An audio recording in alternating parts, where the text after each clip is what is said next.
নিয়ে তারপরে এই অনুষ্ঠানের সাথে কথা বলবে।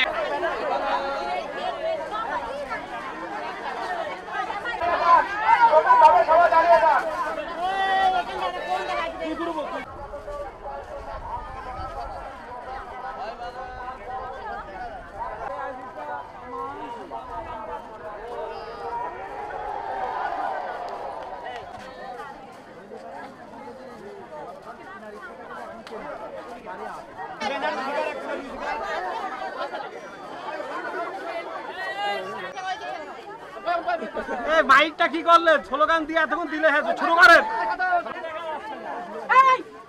হ্যাঁ শুরু করেন।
পুরো দেশবাসীকে জানিয়ে দেওয়ার চেষ্টা করবে।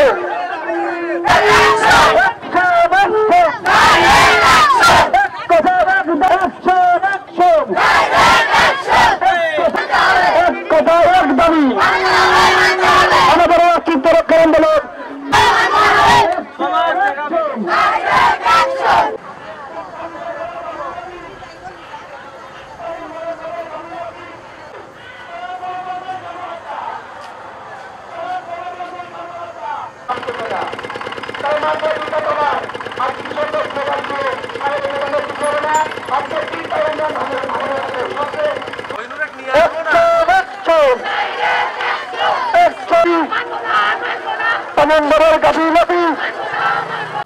আজ 3 বছর ধরে জানেন আমাদের বাইচর ইউনিয়নের মুন্সিপাড়া মসলিমপুর এবং চর খাদিমপুর, নদা খাদিমপুর, সাহেবনগর, মির্জানগর, তালবাড়িয়া অনেক গ্রাম, চর খাদিমপুর সহ অনেক গ্রামের আমাদের যে চর ছিল, যে জমি ছিল চাষের জমি, আমাদের বাড়ি থেকে চাষের জমি শেষ মাথা পর্যন্ত যেতে আমাদের 2 ঘন্টা সময় লাগতো। প্রায় 4 কিলোমিটার চর ছিল।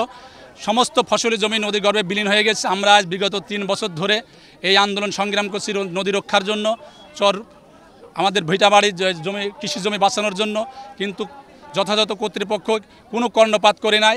ইতিমধ্যে আমাদের এই সমস্ত ফসলি জমি নদীগর্ভে বিলীন হয়ে গেছে। এখন এমন হুমকির মুখে পড়েছে এই মুন্সিপাড়া মসলিমপুর সহ সাহেবনগর সহ নদা খাদিমপুর সব 21টি গ্রাম ফসলি জমি তো নদীগর্ভে বিলীন হয়ে গেছেই। এখন এই 21টি গ্রাম হুমকির মুখে যে কোনো মুহূর্তে এই 21টি গ্রাম নদীগর্ভে চলে যাবে।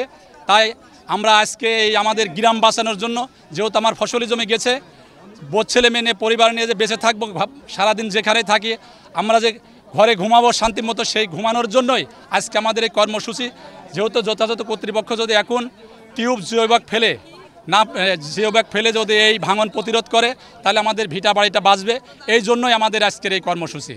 আমাদের দাবি, আমাদের ঘর বাড়ি ফসলি জমি সব বিলীন হয়ে যাচ্ছে নদীতে। আমাদের নদীটা বাঁধার জন্য, এই জন্য আমরা হাই রোডে মানববন্ধন করেছি। আমরা তার কাছে বিশেষ অনুরোধ করছি আমাদের জমিটা যে বাঁধিয়ে দেয়, আমাদের ভিটা বাতি যাতে ঠেকা দেয়। এই কারণে আমরা এই মানববন্ধন করতে উপস্থিত হয়েছি। বাংলাদেশ সরকার, তত্ত্বাবধায়ক সরকার, এদের কাছে আমরা অনুরোধ করছি আমাদের ভিটা বাড়ি দিন ঠেকা দেয়। এই জন্যে আমি মানববন্ধন করছি। আমরা আমাদের হাজার হাজার বিঘি ফসলি জমি ভাঙে গিয়েছে। তারপরে আবার এই যে আজ কয় বছর ধরে উদ্যোগ নিচ্ছে, কোনো বাঁধন নদী শাসন করে না, বাঁধে না বলছেন। আবার এবার আমার ভিটা বাড়ি সমস্ত ভাঙি চলে যাচ্ছে।